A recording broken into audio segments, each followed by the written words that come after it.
আসসালামু আলাইকুম সবাইকে। আমরা জৈব যৌগ পড়তেছিলাম অর্গানিক কেমিস্ট্রির। আজকে হচ্ছে 3 নাম্বার লেকচার। আমরা আজকের লেকচারে পড়বো হচ্ছে আইআর স্পেকট্রোস্কোপি, গ্লিসারিন এবং ফেনল। যেখান থেকে আমাদের গ্লিসারিন থেকে এবং ফেনল থেকে মেডিকেলে প্রশ্ন আইসে গেছে, তার মানে বুঝতে পারতেছো এই গ্লিসারিন এবং ফেনল পার্টটা very much important, too much important.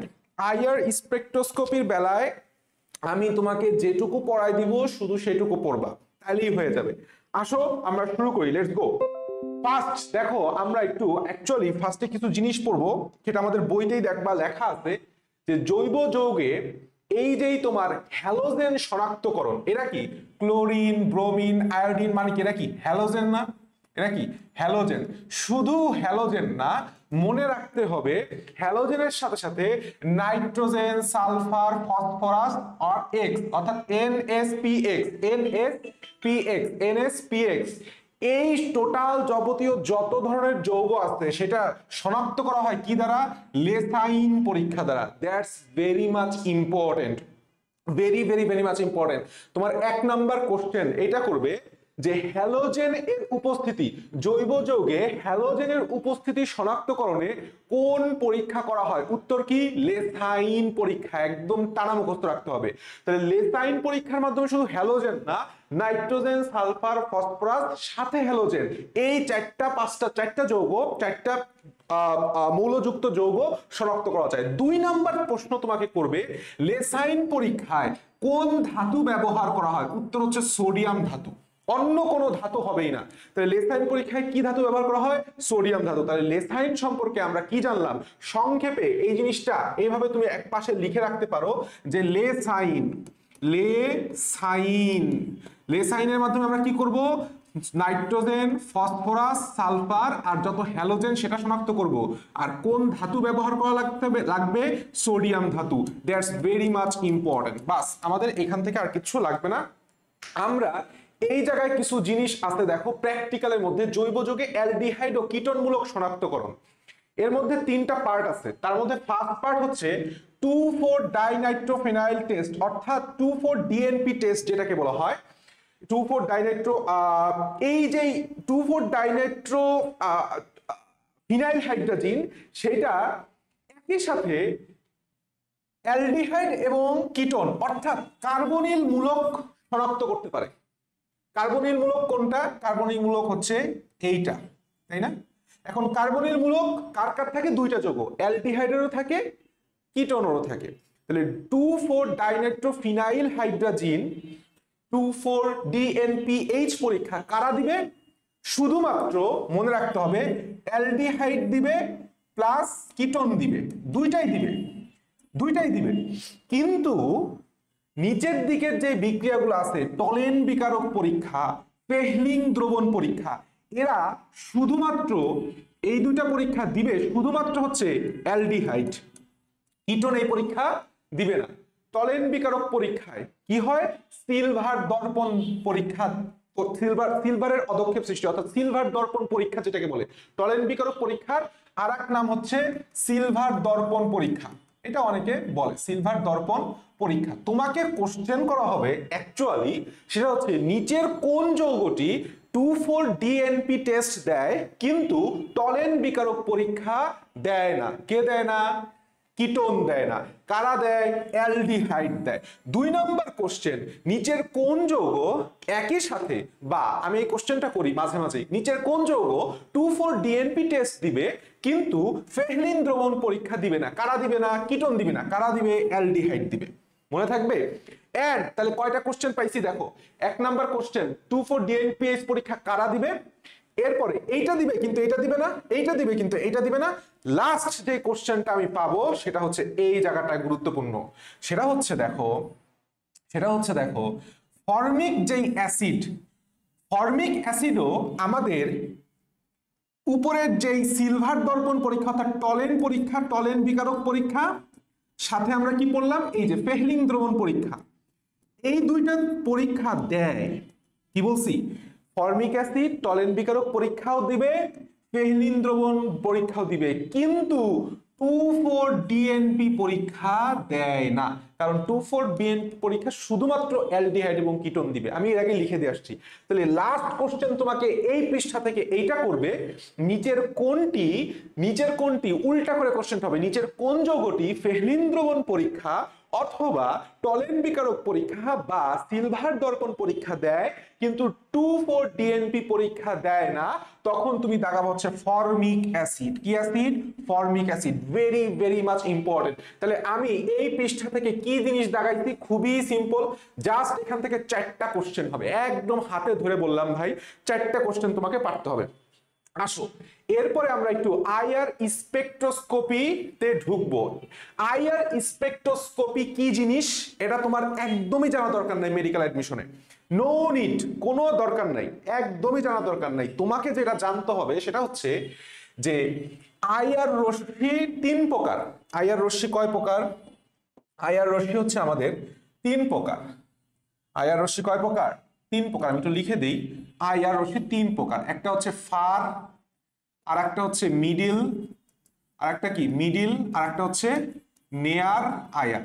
তো আমাদের এই যে মিডিল আইআর, এই মিডিল আইআর রশ্মি হচ্ছে জৈব যৌগের কার্যকরী মূলক শনাক্তকরণে ব্যবহার করা হয়। জৈব যৌগের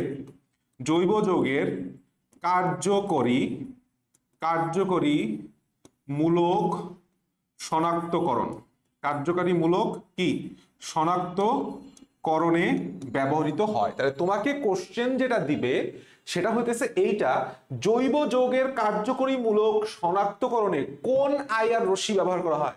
ফার আইআর, মিডিল আইআর, নেয়ার আইআর সব কয়টি? তাহলে 1 নাম্বার কোশ্চেন, জৈব যৌগের কার্যকরী মূলক শনাক্তকরণে কোন রশ্মি ব্যবহার করা হয়? Middle IR. 2 নাম্বার কোশ্চেন যেটা তোমাকে মুখস্থ করতে হবে, মিডিল আইআর রশ্মির যেই তরঙ্গ দৈর্ঘ্যের মান ল্যামডা, দেখো খুবই ইজি, 2.5 মাইক্রোমিটার থেকে 25 মাইক্রোমিটার।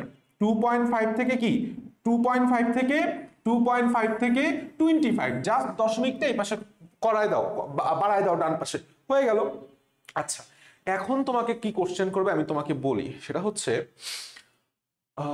এই জায়গা থাকে, সেটা হচ্ছে আমরা যে আইআর বর্ণালী ব্যবহার করি এটা অ্যাকচুয়ালি কি বর্ণালী যেটা কার্যকরী মূলক শনাক্তকরণে ব্যবহার করা হয়?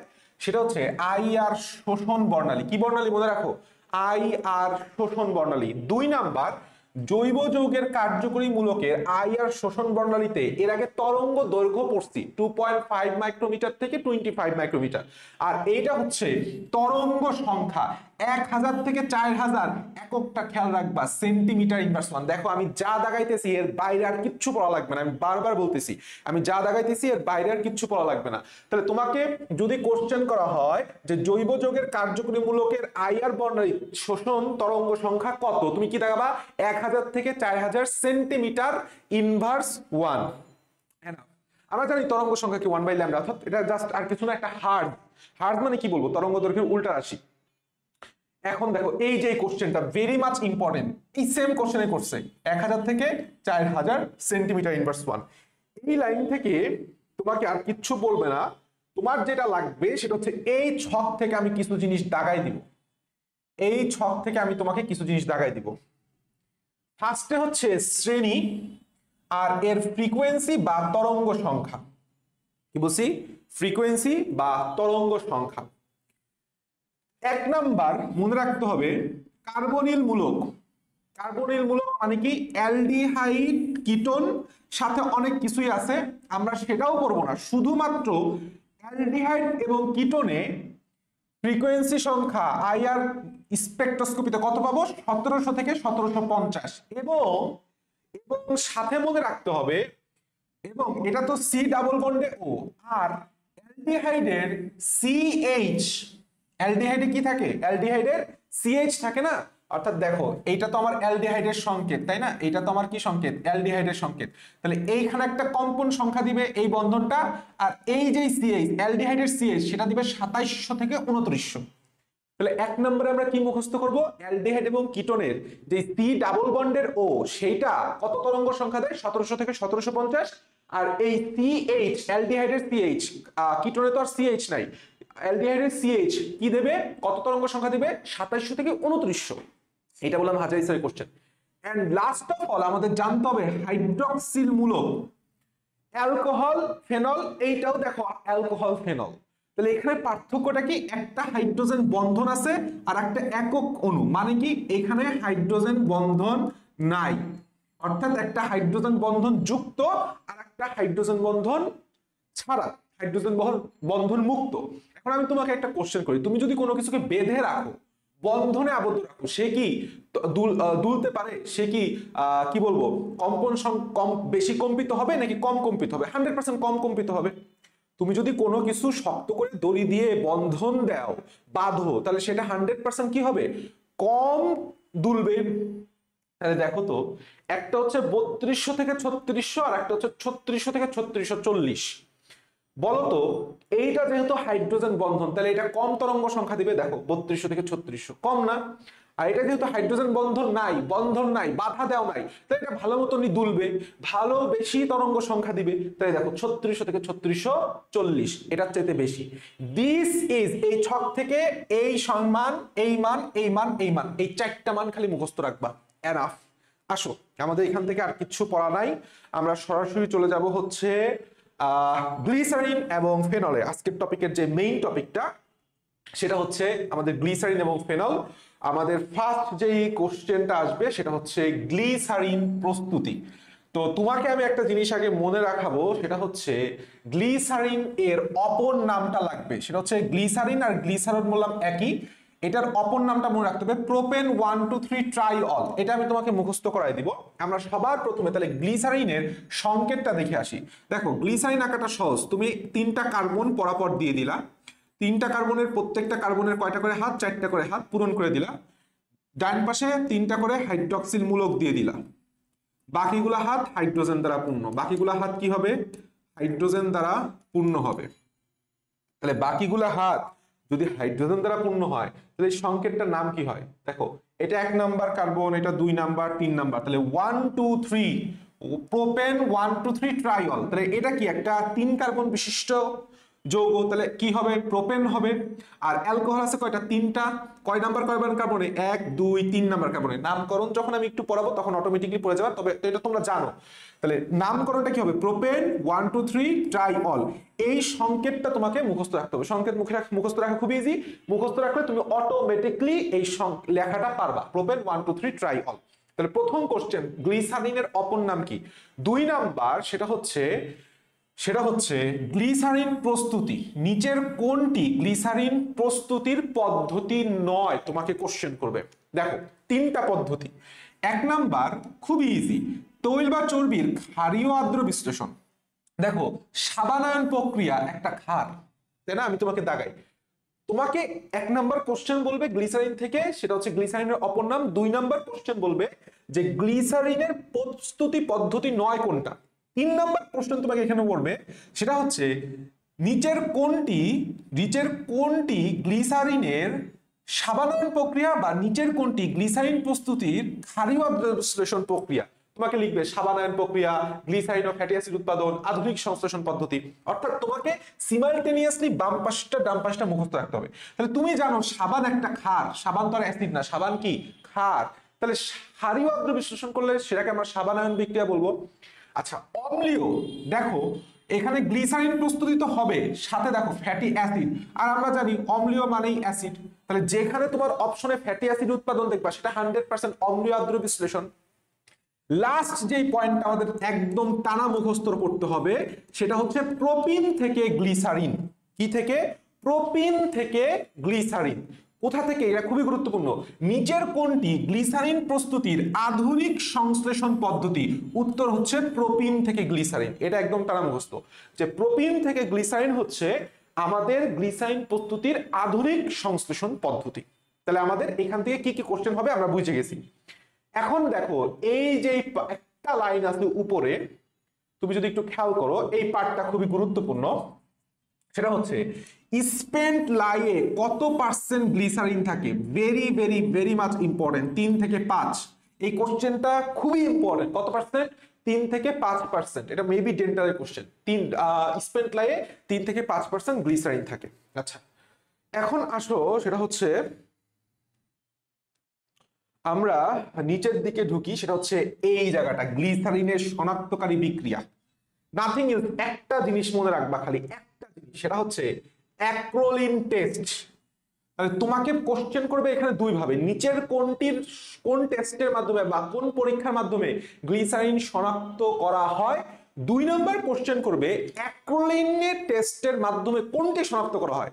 তাহলে গ্লিসারিন আর অ্যাক্রোলিন, গ্লিসারিন আর অ্যাক্রোলিন একদম মনে রাখবা ভাই বোন, মুখস্থ করো। গ্লিসারিন অ্যাক্রোলিন, গ্লিসারিন শনাক্ত করা হয় অ্যাক্রোলিন টেস্টের মাধ্যমে, 1 নম্বর কোশ্চেন। 2 নম্বর কোশ্চেন, এই অ্যাক্রোলিন টেস্টের সময় একটা নিরোধক ব্যবহার করা হয়। নিরোধক মানে বুঝো যে পানি শোষণ করে নেয়। এটার সংকেতটা কি? Potassium hydrogen sulphate, KHSO4। এইটা কোশ্চেন। 2 নাম্বার কোশ্চেন, সেটা হচ্ছে অ্যাক্রোলিন টেস্টে কোনটি উৎপাদন হয়? অ্যাক্রোলিন তৈরি হয়। এখন অ্যাক্রোলিন জিনিসটা কি? এর সংকেতটা একদম টানা মুখস্থ রাখতে হবে, যে CH2 double bond CH bond CHO। তার মানে এখানে মেইন যৌগটা হইতেছে একটা অ্যালডিহাইড, 3 কার্বন বিশিষ্ট অ্যালডিহাইড, তাহলে প্রোপানঅ্যালডিহাইড, তাই না? তাহলে এটার সহজ নাম কি? তাহলে এইটা 1 নাম্বার কার্বন, কারণ যেটা আমাদের সবসময় জানি যে অ্যালডিহাইড কার্যকরীমূলক যুক্ত যৌগে অ্যালডিহাইডের কার্বনটা 1 নাম্বার, তাহলে এটা 2 নাম্বার, এটা 3 নাম্বার। সরি, জিনিসটা একটু এদিক হবে, এটা হচ্ছে আমাদের 3 নাম্বার। তাহলে প্রোপ কত নাম্বার কার্বনের 2টা বন্ড? 2 ইন প্রোপ 2 ইন ন্যালডিহাইডও বলা যায়, প্রোপানঅ্যালডিহাইড, প্রোপ 2 ইন ন্যালডিহাইড। এটা একটা আমাদের এই যৌগেরই অপর নাম। দেখো এই নামটার আর একটা সুন্দর ফর্ম আছে, আমি এটা তোমাকে কোশ্চেন আকারে একটু দেখাই। এটা আমি তোমাকে একটু কোশ্চেন আকারে দেখাই। এই জায়গাটা খেয়াল করো, কই কই কই কই, এই যে গ্লিসারিন পরীক্ষায় যে যৌগ উৎপন্ন হয় তার নাম কি? সহজ কথা, তার নাম হচ্ছে অ্যাক্রোলিন। অ্যাক্রোলিনের নাম কি? তুমি বুঝতেছো যে আমাদের অ্যাক্রোলিনের সংকেত হচ্ছে CH2 bond double bond CH bond CHO। তো এটা কি একটা অ্যালডিহাইড? তাহলে এটাও হবে না, এইটাও হবে না, হয় এইটা নয় এইটা। এখন তুমি চিন্তা করো 1 2 3, তাহলে 2 প্রোপিন, এটা 2 প্রোপাইন, তাহলে আইন দিছে এটাও বা 2 প্রোপিন অ্যালডিহাইড, বা এখানে যেহেতু অ্যালডিহাইডটা 1 নাম্বার কার্বন দিছে এই জন্য 2 প্রোপিন L দিছে, 1 L দিছে, সো আমি আর 1 L দেই নাই। তো তুমি এখানে সুন্দর করে লিখতে পারো যে প্রোপ 2 ইন অ্যালডিহাইড যেই কথা, আবার প্রোপিন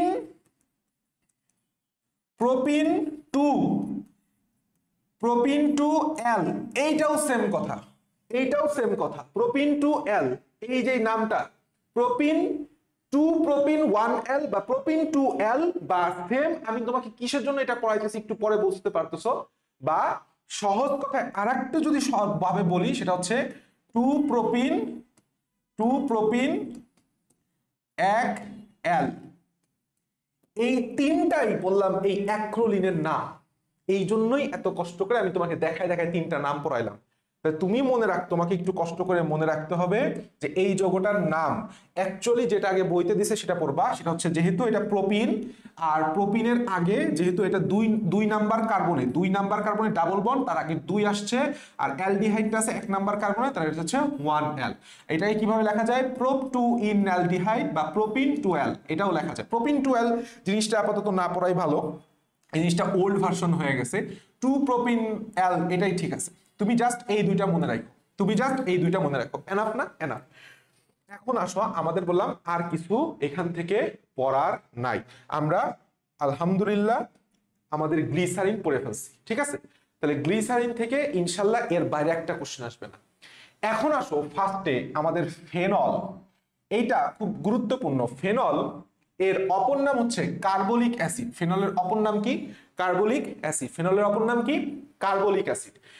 এখন এখানে একটা মজার কথা আছে, এটা একটু পরে আমরা পড়বো। সেটা হচ্ছে ফেনল থেকে আমরা 2টা জিনিস পাই, 2টা বিক্রিয়ার মাধ্যমে 2টা যৌগ পাই, খুবই গুরুত্বপূর্ণ। কিন্তু তার আগে নিচের দিকে 2টা কথা আছে।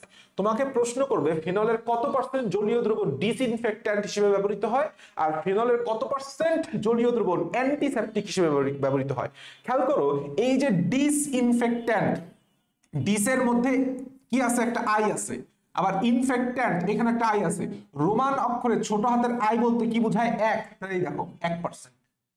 আরেকটা খেয়াল করো, অ্যান্টি মানে কি বলতো? অ্যান্টি হইতে হলে ধরো তুমি আমার অ্যান্টি বা আমি তোমার অ্যান্টি, মানে এখানে কয়টা কয়টা পার্সন? দুইটা পার্সন।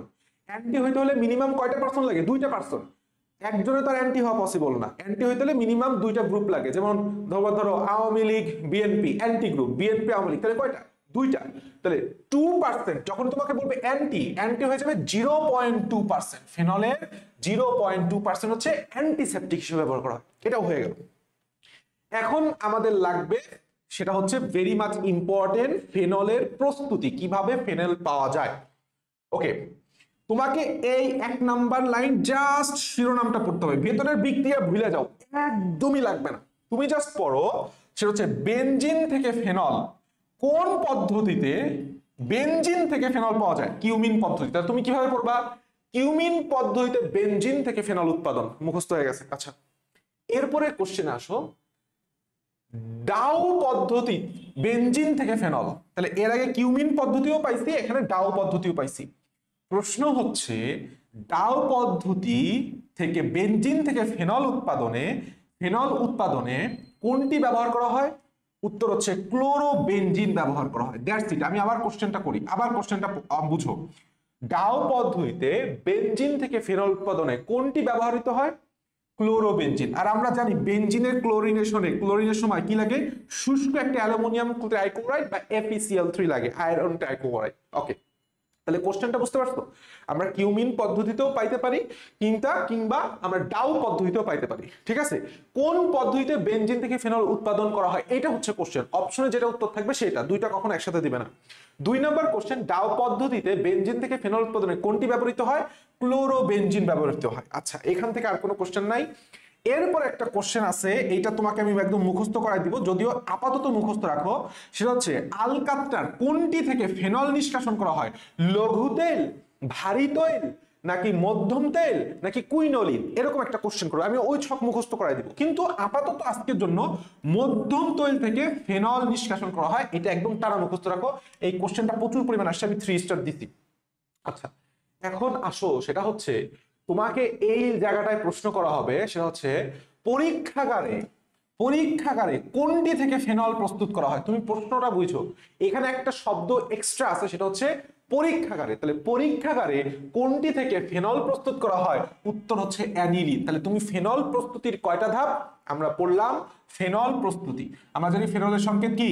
বেনজিন থাকবে, বেনজিন চক্রের সাথে উপর একটা হাইড্রক্সিল মূলক থাকবে, তাই না? তাহলে ফেনল এর প্রস্তুতি, ফেনলের কি? ফেনলের প্রস্তুতি কিভাবে প্রস্তুত করতে পারি আমরা? 1 নাম্বার কিউমিন পদ্ধতি। 1 নাম্বার কি পদ্ধতি? কিউমিন পদ্ধতি। কিউমিন পদ্ধতিতে কিসের থেকে কি পাই? বেনজিন থেকে পাই। কিসের থেকে পাই? বেনজিন থেকে ফেনল পাই। আচ্ছা, ভালো কথা। এরপরে আমরা কি পদ্ধতিতে পাই? ডাউ পদ্ধতি, নট ডাউন, ডাউ পদ্ধতি। ডাউ পদ্ধতিতেও আমরা বেনজিন থেকে কি পাই? ফেনল পাই। কিন্তু এখানে একটা বিশেষ কথা হচ্ছে, এখানে কি তৈরি হয়? ক্লোরোবেনজিন তৈরি হয়। কি লাগে? একটা ক্লোরোবেনজিন লাগে, এবং শুষ্ক অ্যালুমিনিয়াম ট্রাইক্লোরাইড অথবা FeCl3 এর প্রয়োজন হয়। আচ্ছা, আর একটা পদ্ধতি আছে, কি পদ্ধতি? পরীক্ষাগারে যখন তোমাকে প্রশ্নটা করবে, পরীক্ষাগারে কোনটি থেকে ফেনল উৎপাদন করা হয়? উত্তর হচ্ছে অ্যানিলিন। উত্তর কি? অ্যানিলিন। অ্যানিলিনের সংকেত তোমরা আশা করি সবাই জানো, NH2 বন্ড, একটা বেনজিন চক্র। ঠিক আছে, দ্যাটস অল অ্যাবাউট আমাদের ফেনলের প্রস্তুতি। এখন আসো আমাদের ফেনলের শনাক্তকারী বিক্রিয়া, এইখান থেকে সবচাইতে ইম্পর্টেন্ট মেডিকেলে কোশ্চেন আসছে। তার আগে একটা লাইন দেখো, আমি একটু মার্ক করছি, সেটা হচ্ছে ফেনলের পিকের পরিমাণ কত? 10। এটা সাধারণত কোচিং পরীক্ষাগুলো আমাদের একটু মুখস্থ করে ফেলবা। ফেনল প্রস্তুতির বেলায় আমরা জানি ফেনল একটা গুরুত্বপূর্ণ কথা, ফেনল একটা দুর্বল অ্যাসিড। ফেনল একটা কি অ্যাসিড? দুর্বল অ্যাসিড। কারণ কি? পানিতে ফেনল সামান্য পরিমাণে বিয়োজিত হয়ে হাইড্রোজেন আয়ন দেয়। দেখো, ফেনল একটা আসলে মজার যৌগ, আছে হাইড্রক্সিল, কিন্তু সে দিচ্ছে হচ্ছে হাইড্রোজেন আয়ন। দ্যাটস ওয়াই সে দুর্বল অ্যাসিড। যার কারণে সে কি করবে? জলীয় দ্রবণে নীল লিটমাসকে লাল করবে। আমরা এটা সবাই জানি যে A plus B is equal to R, মানে কি? Acid plus blue litmus is equal to red. Acid plus blue litmus is equal to red. এখন আসো, এখান থেকে তোমার কিচ্ছু পড়া লাগবে না, তুমি পড়বা শুধু এই জায়গায় নিচের কোনটি ফেনলের শনাক্তকারী পরীক্ষা নয়? মেডিকেলে কোশ্চেন এসে গেছে, তাহলে তোমার কাজ হচ্ছে আগে নামগুলা পড়া, যে ব্রোমিন দ্রবণ সহ পরীক্ষা, ferric chloride not ferrous chloride, কি ক্লোরাইড? ফেরিক ক্লোরাইড FeCl3 সহ পরীক্ষা, আর একটা হচ্ছে লিবারম্যান পরীক্ষা। তাহলে এই যে তিনটা পরীক্ষা আছে, এই যে তিনটা পরীক্ষা আছে, এই তিনটা পরীক্ষা কিসের পরীক্ষা? ফেনলের শনাক্তকরণ। কি শনাক্তকরণ? ফেনল শনাক্তকরণ। এটা আগে তোমার ফার্স্ট স্টেপ, এটা হচ্ছে তুমি মুখস্থ করবা। এরপরে তুমি মুখস্থ করতে হবে যে ফেনল ব্রোমিনের সাথে বিক্রিয়া করে যে কি বর্ণ দেয়, হলদে সাদা পদক্ষেপ দেয়। এই জিনিসটা খুবই গুরুত্বপূর্ণ। 2 নাম্বার কোশ্চেন তোমাকে করবে, সেটা হচ্ছে ব্রোমিনের সাথে ফেনল বিক্রিয়া করে নিচের কোন যৌগ তৈরি করে। দেখো তো এই যৌগটা চিনা চিনা লাগে নাকি? তাহলে এটা কি হবে? 2,4,6 ট্রাইব্রোমোফেনল নামের সাথে খুব সুন্দর মিল। 2,4,6 ট্রাইব্রোমোফেনল, এটা 1 number carbon, 2 number carbon. Carbon numbering তোমরা জানো, 1 নাম্বার যে কার্বনের সাথে হাইড্রোক্সিল গ্রুপ থাকে সেটা 1, তার পাঁচটা 2, 3, 4, 5, 6, তাহলে 2, 4, 6 ট্রাইব্রোমোফেনল। এরপরে আসো তোমাকে ফেরিক ক্লোরাইড দ্রবণ পরীক্ষায় আমাদের ফেনল কি বর্ণ দেয়, এইটা হচ্ছে তোমার ফার্স্ট কোশ্চেন। বেগুনি বর্ণের দ্রবণ দেয়। কি দেয়? বেগুনি বর্ণের। দেখো ফেরিক ক্লোরাইড দ্রবণ পরীক্ষা ফেনল, আর একটা হচ্ছে কি বেগুনি বর্ণের দ্রবণ। তো তুমি এই পাশে ছোট্ট করে লিখে রাখো, সেটা হচ্ছে ফেতে কি ফেরিক ক্লোরাইড পরীক্ষা, এর সাথে ফেতে কি ফেনল শনাক্তকরণ করা হয়, সাথে লিখে রাখো বেতে হচ্ছে বেগুনি বর্ণের দ্রবণ। তাহলে বে একবারে পুরো মুখস্থ হয়ে যাবে। বে মুখস্থ হয়ে যাবে যে ফেনল ফেরিক ক্লোরাইডের সাথে বিক্রিয়া করে বেগুনি বর্ণের পদক্ষেপ দেয়। And the most important thing is Liebermann পরীক্ষা। তোমাকে এখান থেকে কোশ্চেন করবে লিবারম্যান পরীক্ষার সাহায্যে কোনটি শনাক্ত করা হয়, উত্তর হচ্ছে ফেনল। বা ফেনল শনাক্তকরণে কি ব্যবহার করা হয়? লিবারম্যান। এখানে একটা কথা আছে, লিবারম্যানের জাস্ট তুমি একটু পড়বা যে কি কি ব্যবহার করা হয়, এই কথাটা গুরুত্বপূর্ণ। সোডিয়াম নাইট্রাইট আর সালফিউরিক অ্যাসিড, এই দুইটা মিশ্রিত করলে আমাদের একটা অ্যাসিড তৈরি হয়, সেটা হচ্ছে নাইট্রাস অ্যাসিড তৈরি হয়। কি তৈরি হয়? Nitrous acid. তো লিবারম্যান পরীক্ষায় ফেনল কার সাথে বিক্রিয়া করে? নাইট্রাস অ্যাসিডের সাথে বিক্রিয়া করে। কিন্তু সেই নাইট্রাস অ্যাসিডটা কই থেকে আসে? সোডিয়াম নাইট্রেট আর সালফিউরিক অ্যাসিড থেকে। আর তোমার কখন কি বর্ণ দেয় সেটা জানা লাগবে না, জাস্ট তুমি মাথায় রাখো যে মাঝে মাঝে সবুজ নীল বর্ণ, মাঝে মাঝে লাল বর্ণ দেয়। প্রথমে সবুজ নীল, তারপরে লাল আসে, তারপরে আবার কি তৈরি হয়? আবার সবুজ নীল বর্ণ ফিরে আসে। এইখানে একটা কথা আছে, সেটা হচ্ছে দেখো তোমাকে প্রশ্ন করবে, সেটা হচ্ছে ফেনল শনাক্তকরণে নিচের কোনটি লাল বর্ণ প্রদর্শন করে? ইন্ডোফেনল। জাস্ট এই কথাটা মাথায় রাখবা, ইন্ডোফেনলের বর্ণ কি? লাল। বাকিগুলা সব হইতেছে অন্য অন্য কালার, আর কিছু মুখস্থ রাখবে না। এটা বললাম ইন্ডোফেনলের সোডিয়াম লবণ, আর এটা হচ্ছে খালি ইন্ডোফেনল। খালি ইন্ডোফেনল। ওকে, আসো নিচের দিকে একটা গুরুত্বপূর্ণ পার্ট আছে এখানে, আর কিছু আমাদের কষ্টের নাই। তাহলে আমরা ফেনল সম্পর্কে পড়ে ফেললাম। লাস্ট একটা জিনিস আমি তোমাকে একটু পড়াবো, সেটা হচ্ছে ফেনলের দুটি বিশেষ বিক্রিয়া আমাদের মুখস্থ রাখতে হবে। ফেনল এর বিক্রিয়া, এটা ছোট্ট করে একটু নোট করে ফেলো, খুবই গুরুত্বপূর্ণ ভাই, ভেরি মাচ ইম্পর্টেন্ট। 1 নাম্বার যে বিক্রিয়াটা, সেটা হচ্ছে আমরা যদি ফেনলকে নাইট্রেশন করি, ফেনলকে কি করছি আমি এইভাবে লিখবো, সেটা হচ্ছে ফেনলের সাথে কি করছি আমি? নাইট্রেশন করছি। তো তুমি জানো যে নাইট্রেশন কি জিনিস? নাইট্রেশন হচ্ছে ফেনলকে 60 ডিগ্রি সেলসিয়াস তাপমাত্রায় সে নাইট্রিক অক্সাইড HNO3 এর সাথে বিক্রিয়া করছে, প্রভাবক হিসেবে কাজ করছে হচ্ছে সালফিউরিক অ্যাসিড। এটাই তো আমাদের নাইট্রেশন। একদম সহজে দেখো, নাইট্রিক অ্যাসিডের সাথে বিক্রিয়া করে কি করে জানো? ট্রাইনাইট্রোফেনল 2,4,6 ট্রাইনাইট্রোফেনল তৈরি করে। কি তৈরি করে? এই যৌগটা তৈরি করে। এই যে আমার ফেনল, এই ফেনলের সাথে NO2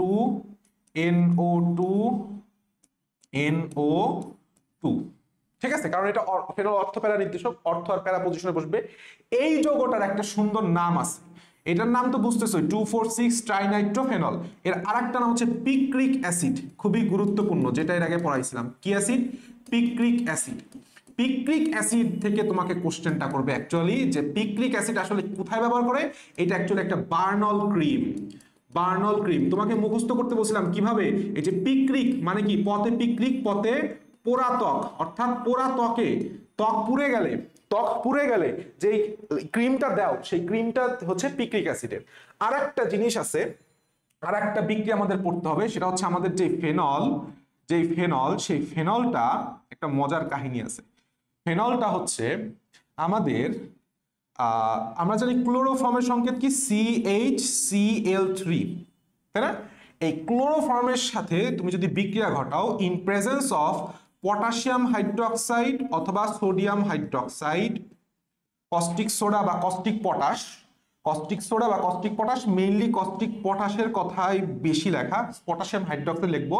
এটা সহযোগে তুমি যদি উত্তপ্ত করো তখন কি তৈরি হবে জানো? এই যৌগটা তৈরি হবে।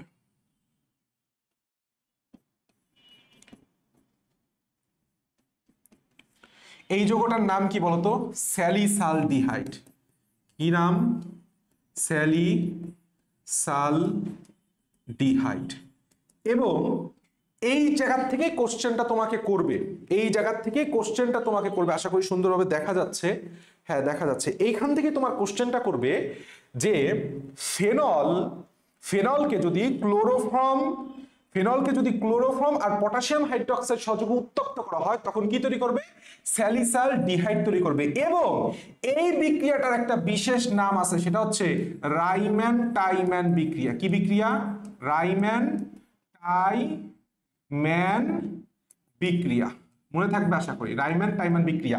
This is the most important thing.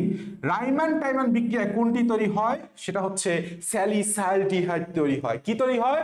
স্যালিসালডিহাইড তৈরি হয়, not salicylic acid. Salicylic acid কবি স্মিথ বিক্রিয়া তৈরি হয়। তাহলে মুখস্থ করো ফেনল কি সাথে? ক্লোরোফর্ম সাথে বিক্রিয়া করছে in presence of caustic potash বা পটাশিয়াম হাইড্রোক্সাইড, কি তৈরি করছে? স্যালিসালডিহাইড তৈরি করছে, যেটাকে বলা হচ্ছে, এই বিক্রিয়াটাকে বলা হচ্ছে রাইম্যান-টাইম্যান বিক্রিয়া। কি বলা হয়? রাইম্যান-টাইম্যান বিক্রিয়া। তাহলে প্রশ্ন হচ্ছে রাইম্যান-টাইম্যান বিক্রিয়া কি তৈরি হয়? স্যালিসালডিহাইড তৈরি হয়। That's all about phenol. আর কিচ্ছু লাগবে না, চলো আমরা শুরু করি। দেখো নিচের কোন বর্ণালী আয়ার সাহায্যে অ্যালডিহাইড মূলক শনাক্ত করা যায়? আমরা জানি অ্যালডিহাইড মূলকের শনাক্তকরণে কত হয়? 1700 থেকে 1750। তাহলে এই যে হচ্ছে 1700 থেকে 1750 আছে, হ্যাঁ আছে। সাথে কি আছে? CH বন্ড, সাথে কোনো বাস, কাহিনী শেষ। আয়ার বর্ণালীতে হাইড্রক্সিল আর এত মূলককে দেয় কোন তরঙ্গ দেয়? দেখো হাইড্রক্সিল 3400 আর এইটা 1700 থেকে 1750, কোনোটাই আছে মিল নাই। তাহলে আনসার এ। হাইড্রক্সিল তো 2800 দিবে না, 3400 থেকে 3600 দিবে, 3200 থেকে 3600। তাহলে 3200 থেকে 3600 মধ্যে কোনটা পড়ছে? 3400 পড়ছে। তাহলে এই দুটো আগেই বাদ। এখন দেখো সেটা হচ্ছে কার্বনিল মূলক কত দেয়? 1700 থেকে 1750। এটা কি 1750? না, তাহলে এটা উত্তর। That's it. এখানে বলতে আইআর বর্ণলিপিটি দ্বারা কার্বনিল যৌগ শনাক্তকরণে কোন তরঙ্গ সংখ্যার গ্রহণযোগ্য চূড়া পাওয়া যায়? কার্বনিল 1700 থেকে 1750, কোনটা 1700 থেকে 1750 কোনটা? সি।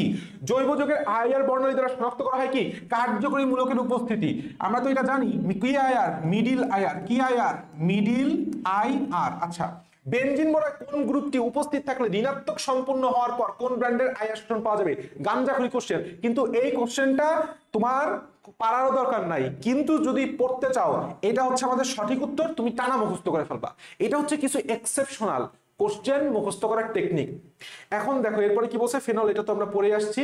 এই দিকেটা খেয়াল করো, নিচের কোনটি ফেনলের শনাক্তকারী পরীক্ষা নয়? মেডিকেল 16-17 আমরা জানি অ্যাক্রোলিন পরীক্ষা, এটা কি গ্লিসারিনের শনাক্তকারী পরীক্ষা। নিম্নের কোন পরীক্ষার সময় গাঢ় লাল বা কমলা লাল বর্ণের রঞ্জক পদার্থ তৈরি হয়? লাইবারম্যান নাইট্রোসো পরীক্ষা। এই কোশ্চেনটা গুরুত্বপূর্ণ, এটা যদিও আগের কোশ্চেন, সো এই কোশ্চেন সলভ করার দরকার নেই, 15 সালের আগে সলভ করার দরকার নেই।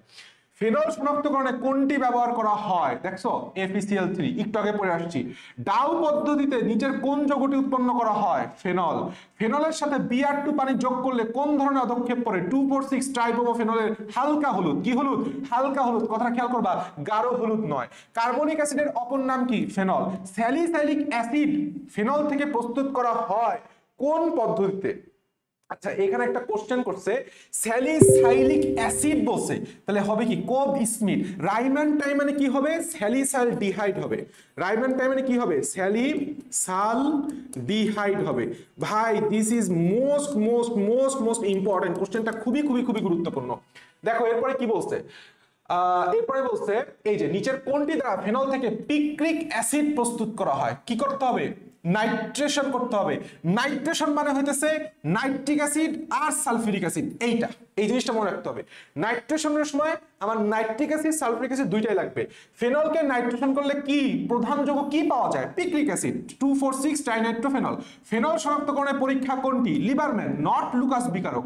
এফিসিএল3 দ্রবণের সাহায্যে কোনটি শনাক্ত করা যায়? কেবল তোমাকে পড়ালাম ফেনল। তার মানে আমাদের শনাক্তকরণটা কতটা গুরুত্বপূর্ণ ভাই বুঝো।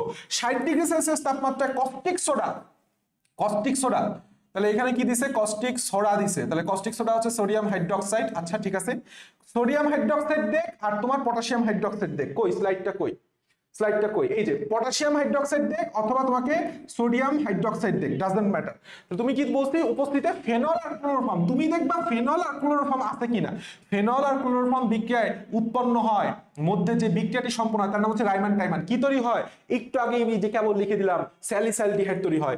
ফেনলের জলীয় দ্রবণে কয়েক ফোঁটা FeCl3 দ্রবণ যোগ করলে উৎপন্ন যৌগের রং কি হয়? আমি পড়াইছিলাম বেগুনি বর্ণের, এই যে ফে বে।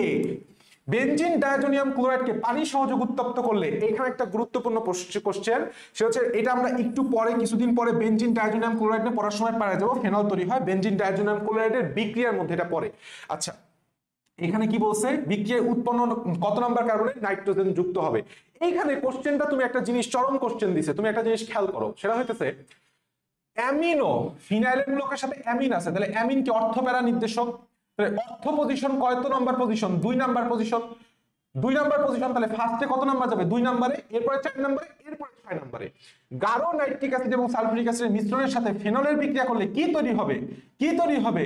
পিক্রিক অ্যাসিড তৈরি হবে। এই যে নাইট্রেশন করতেছে, আমি একটু আগে তোমাকে পড়াই দিলাম কি ফেনলের নাইট্রিক অ্যাসিড, এই যে ফেনলের নাইট্রেশন, এই যে বিক্রিয়াটা ফেনলের নাইট্রেশন করতেছো in presence of 60 degree Celsius তাপমাত্রা, গাঢ় নাইট্রিক অ্যাসিড, এখানে কি লিখে দিই? কনডেন্স লিখে দিই, CON। আচ্ছা, এবং সালফিউরিক অ্যাসিড দুইটার সাথে বিক্রিয়া করলে পিক্রিক অ্যাসিড পাইতেছো। দেখো আমি সবকিছুই পড়াই দিছি, দ্যাটস অল অ্যাবাউট ফেনল। এবং গ্লিসারিনে কি বলছে? নিচের কোনটি অ্যাক্রোনিম পরীক্ষা দ্বারা শনাক্ত করা যায়? উত্তর হচ্ছে গ্লিসারল বা গ্লিসারিন, একই জিনিস। বিশ্রী গন্ধযুক্ত অ্যাক্রোনিন উৎপন্ন হয় কোনটিতে? গ্লিসারিনের সাথে পটাশিয়াম হাইড্রোজেন সালফেটকে উত্তপ্তকরণে। আচ্ছা এরপরে কি বলছে? কোন তাপমাত্রা চাপে গ্লিসারিন অণু ভাঙে যাবে না? প্রশ্ন লাগবে না, এই কথা একটু পরে আমরা পড়বো। গ্লিসারিনের স্ফুটনাঙ্ক এত, অবিশুদ্ধ গ্লিসারিনকে বিশোধনের সময় আংশিক পতন করতে গেলে তার স্ফুটনাঙ্কে পৌঁছানোর অনেক আগেই সে বিয়োজিত হয়। তাহলে যখন স্ফুটনাঙ্কের পৌঁছানোর আগে বিয়োজিত হয়, সে সকল যৌগকে আমরা কিভাবে বিশোধন করি? চাপ কমায় যে বিশোধন, সেটাকে কি বলা হয়? এইখানে একটা বিয়োজিত হয়, তাহলে কিভাবে করতে হবে? নিম্ন চাপ পাতন, চাপ কমায় করতে হবে, নিম্ন চাপ পাতন। গ্লিসারিনে এত যোগ করলে কোনটি হয়? অ্যাক্রোলিনের সংকেত পড়ছো। গ্লিসারিনের কার্যকরী মূলক কি? এইটা, তার মানে CHO। That's all for today. Glycerin, IR spectroscopy, glycerin and phenol. আশা করি আর কোনো সমস্যা হবে না এটা নিয়ে। Best of luck, tata.